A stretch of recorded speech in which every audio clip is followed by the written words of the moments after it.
On December 27, 1892, Livingstone and Biddle College, now known as Johnson C. Smith University, played in Salisbury, North Carolina, with Biddle winning 5-0. Over time, HBCU football has evolved. HBCU football's popularity continues to rise. Millions attend games each year and millions more watch on television. The HBCU bands provide some of the top entertainment in the country. Over that time, some of the best players to ever play in the National Football League played at HBCUs. Every Monday through Friday on the HBCU Football Daily Podcast, national radio and television host Donal Ware takes a look at what's happening in HBCU football and talks with coaches, players, administrators, and media about the season. Make sure you join the conversation on social media. Now, here's your host, Donal Ware. You've got it locked to the HBCU Football Daily Podcast for today, Tuesday,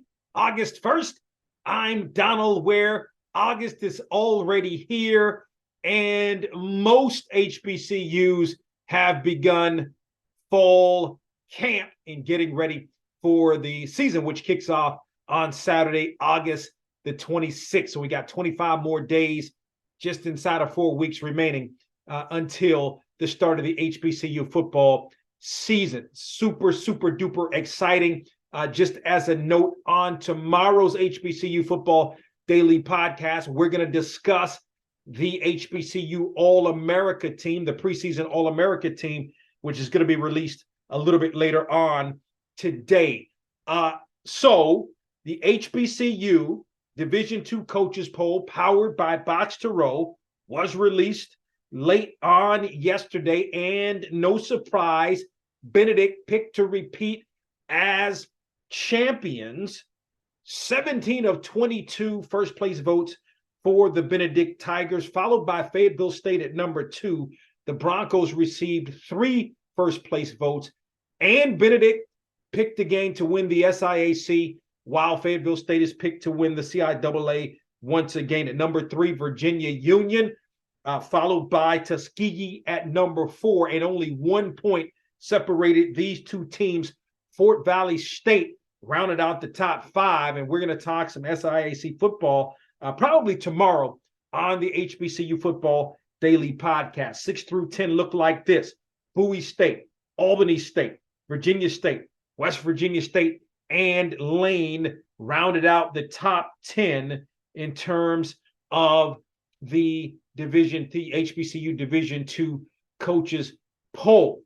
And so, of course, you can view that poll in its entirety on our website at boxtorow.com. I want to talk some CAA today, but more specifically, I want to talk some Hampton football, and I want to talk some North Carolina A&T football. In the broader sense, we'll talk some CAA.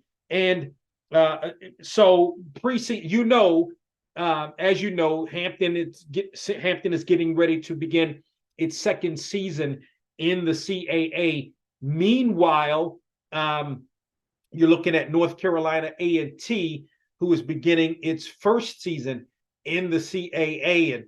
And Hampton had a bit of a tough go of it once it got into CAA play. Will that be the same, or will the same fate beset the North Carolina A&T Aggies? We're going to talk about it. So if you're looking at any of some of the preseason, we're waiting the main preseason poll to come out for FCS football. But if you looked at some of the other FCS polls, I see where your top 25 teams, William and Mary from the CAA is one, New Hampshire is one as well. And then you have Richmond and you have Rhode Island, who are top 25 teams from the CAA. So that means when you're talking about Hampton, when you're talking about North Carolina A&T, and this is a lot of what I heard, and a couple of things here. A lot of what I've heard about Hampton, and I've heard Hampton people say, well, shouldn't Hampton be ranked in the top 25 poll, which it was for a decent amount of the season last year in terms of the HBCU coaches poll, because got off to the good start. I believe Hampton was either 3-1 and 4 or 4-1, but then it just fell apart. A lot of that having to do with the tough conference play in the CAA, although some of it was just Hampton in of itself. but no doubt about it, some tough CAA play. And so I was given a scenario, okay, about 3 weeks ago. Someone said to me, "So, what if Hampton and or North Carolina A&T, Hampton or North Carolina A&T, won 9 or 10 games this year, didn't win the CAA, but made it to the FCS playoffs, won a first round game. Would that be would one of those schools be named national champions in lieu of, let's say, not necessarily the winner of the Celebration Bowl, but let's say, a team out of the SWAC, a team out of the MEAC would have an outstanding year as well? Because what has happened in the Celebration Bowl era, because the Celebration Bowl doesn't exactly determine the national champion for a couple of reasons. In the beginning, number one, it was because if you looked at it, Tennessee State wasn't part of the equation, and that doesn't even account the Division II schools. So let's just take it from an FCS HBCU standpoint. Well, Tennessee State wasn't part of the equation, so you couldn't have a true national championship game. Now that Hampton and North Carolina A&T neither are part of the MEAC or the SWAC, that further eliminates a true national championship game. So we still have the polls that we go to at the end of the season, although the winner of the Celebration Bowl all the years has been named national champion. So I would say that.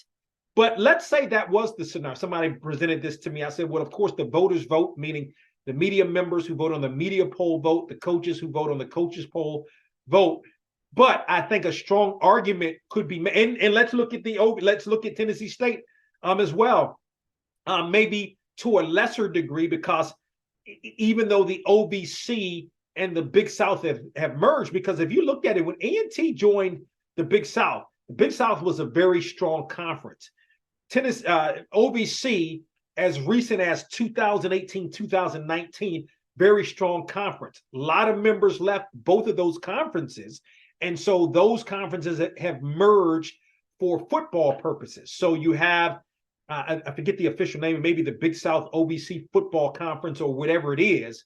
But let's say Tennessee State came out of that. I think Tennessee State would have less of an argument than would a Hampton or a North Carolina A&T, because it's a much tougher conference in the CAA, and that is just.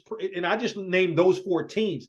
I mean, Towson has teams that are generally strong. Elon has teams that are generally strong. So you could have 6 or 7 teams in the top 25 in the FCS poll on any given week. So I think it's a really good argument. And I think A&T and Hampton would have a strong argument to be named HBCU national champs, 9-10 win season, a first round victory in the FCS players. I think both of those teams would definitely have a strong argument for HBCU national champion. So let's take a look at the Hampton Pirates for the 2023 season. It's a team, again, that won 4 or 5 games last year, really struggled down the stretch. A lot of that had to do because it's in a tough conference in the CAA. As a matter of fact, I'm going to look it up right now while I'm speaking and tell you how Hampton did last year. I mean, beat Howard 31-28 in that game in Washington, D.C. And with that game, I mean, it turned out to be a really big win for Hampton. Why? Because Howard ended up finishing second in the MEAC, then beat Tuskegee, beat Norfolk State, lost to Delaware, lost to Maine, and then beat Albany. So at one point, you had Hampton that was 5-2 on the season, but then lost to Richmond, lost to Villanova, lost to William and Mary, lost to Elon, and lost to Towson And so that's how the season ended for the Hampton Pirates. It was no doubt a very, end of the season that just was not strong for Hampton. But that being said, the Pirates I think the Pirates are going to be back this year, going to be better, more acclimated now to the CAA. Malcolm Mays, the quarterback, returns, had a pretty solid season on last year, 15 touchdowns, threw for close to 1,600 yards for the Pirates on last season. Now, they lose a big time. Now, there's no question about it. Hampton loses a big time receiver, and receiver is where Hampton is going to have to up the game a little bit so that Mays can have some opportunities to throw the football. But Darren Butts comes back, the running back. I thought he was extremely strong last year for the Hampton Pirates. And just looking at Hampton's schedule this year, it doesn't get any easier. Kicks off the season, up in New Jersey against Grambling, then comes back home comes home to take on Norfolk State in that Battle of the Bay, then goes to DC to take on Howard, then travels to Richmond to take on Richmond, comes back home for Campbell, and then also on the schedule, Monmouth, Delaware, A&T, Maine, and that game against A&T is going to be at home, Maine, William and Mary, and Elon. So it's a tough schedule, and you look at it, three of the first four games are on the road for the Hampton Pirates, and that, I think that's going to be tough. As a matter of fact, the first three games are on the road for away, I should say, away from Armstrong Field, because the first game is sort of a classic game in Jersey. Let me correct myself. Three of the first four games, as I mentioned, Jersey against Grambling, then Norfolk State, then two straight games on the road in DC against Howard, which that's a classic game, but it's in Howard's backyard, and then on the road against Richmond. But for Hampton has a bye in between. So looking at North Carolina A&T, I think, it's easy to say that it may be a struggle for A&T coming into a new conference, because let's look at it from this perspective for A&T. A lot of loss. Competed last year, lost in what amounted to the Big South Championship game at Gardner-Webb. Matter of fact, got blown out by Gardner-Webb in what was otherwise at the onset a close football game. But when you lose a Bashal Tootin, the running back who rushed for, I think, close to 1,600 yards last year, you lose linebacker Jacob Roberts, you lose first team All Big South linebacker Tyquan King. All of them entered the transfer portal. Those are huge, huge, huge losses for North Carolina A&T. What I will say for A&T, Jalen Fowler, the quarterback, is lost to graduation, but he wasn't necessarily he didn't start the season as the starting quarterback. He had the most experience of all the quarterbacks, but he wasn't necessarily the starting quarterback to start the season. That said, you've got three quarterbacks that come back. I think all three of them may have started at some point on last year. Austin Hooker, Eli Brickhandler, and Zachary Yeager, and all of them bring something a little bit different to the table. And I think at this point it would either be Brickhandler or Yeager who would be the starting quarterback if the season were to start today for North Carolina A&T. One of the good things about A&T from an offensive line perspective, that offensive line pretty much is intact. You've got a Tariq Stewart, who was an all-conference performer. We'll know tomorrow, or we'll know a little bit later on today, whether he's in fact an HBCU All-American as well. But basically, the starting line comes back intact. A couple of running backs, you lose Tootin, but you got a couple of running backs that come back intact as well. And then I think the big question mark is going to be on defense. You lose a King. That is a huge loss for North Carolina A&T. I don't think there's any doubt about that. And of course, you lose a Jacob Roberts, who was just a playmaker But I think when you return in the secondary at one quarter, Karan Prunty, who's a first team all CAA performer, and that speaks to something, right? Because you're A&T, you're coming into the conference for the first time. You've got a guy who's on the first team. But I think that really speaks to something about North Carolina A&T, and a couple of holdovers from last year's North Carolina A&T team defensively is going to help. Vincent Brown as the head coach, I think that's a positive because the last 4 or 5 years he's been at William and Mary, so he knows the conference. He's a Bill Parcells disciple, having played for Bill Parcells, 3-time All-Pro performer with the New England Patriots, and he also was the lead linebackers coach under Bill Parcells his last year in Dallas. I believe that was in 2006. A&T's got a very tough schedule.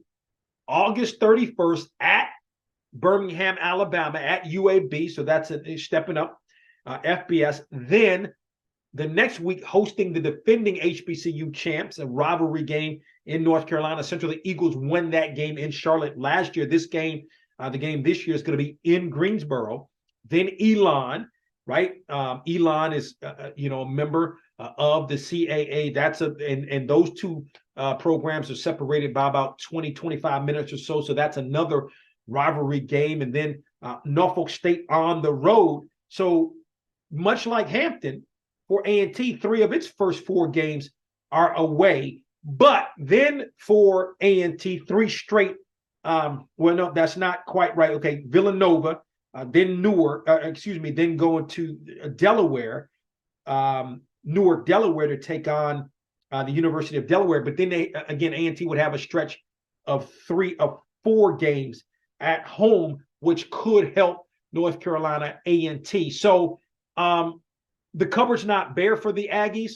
I think that it's important for A&T to get off to that good start, particularly against Central and Norfolk State. Come away with victories in those, then you can kind of get a pinpoint for where North Carolina A&T is. What I like about both Hampton and A&T from a scheduling perspective, no, they're no longer in the MEAC. They're not in an HBCU conference, but what the Aggies and the Pirates and the Aggies have done is schedule teams that are HBCU teams. I mentioned, Hampton's got Howard, Hampton's got Norfolk State, Hampton's got Grambling, and then for A&T's got Norfolk State. A&T has Central, and then both Hampton and A&T play each other. So I like that. And then A&T decided, of course, to play a money game as well in playing UAB. This will be the first time in many, many, many years that A&T will not play traditional rival South Carolina State, but I believe the two play again next year in Greensboro. As a matter of fact, either next year or 2025 in Greensboro, South Carolina State will be back on the schedule. So it should be an interesting season for both Hampton and North Carolina A&T, who both have challenging schedules to start the 2023 season. So those are my thoughts on the CAA, specifically Hampton and North Carolina A&T. Give me your thoughts. Hit us up via Twitter at BOXTOROW, BOXTOROW. Don't forget to tell a couple of friends about the HBCU Football Daily Podcast, where you can find us on our YouTube page. You can also find us online at BOXTOROW.com, as well as iHeartMedia.com. While you're on any of our social media pages, particularly if you're watching this on the BOXTOROW YouTube channel, follow us while you're there. Talk with you tomorrow. We hope you enjoyed this episode of the HBCU Football Daily Podcast. You can also listen to the podcast at BOXTOROW.com, iHeartMedia, or wherever you get your podcasts. Don't forget to get your HBCU football fix on BOXTOROW with Donal Ware each weekend on the radio station near you, and on SiriusXM on HBCU, Channel 142, and on ESPNU Radio on SiriusXM, Channel 84. Follow us on Twitter and Instagram at BOXTOROW for the latest in HBCU football, and don't forget to tell a friend.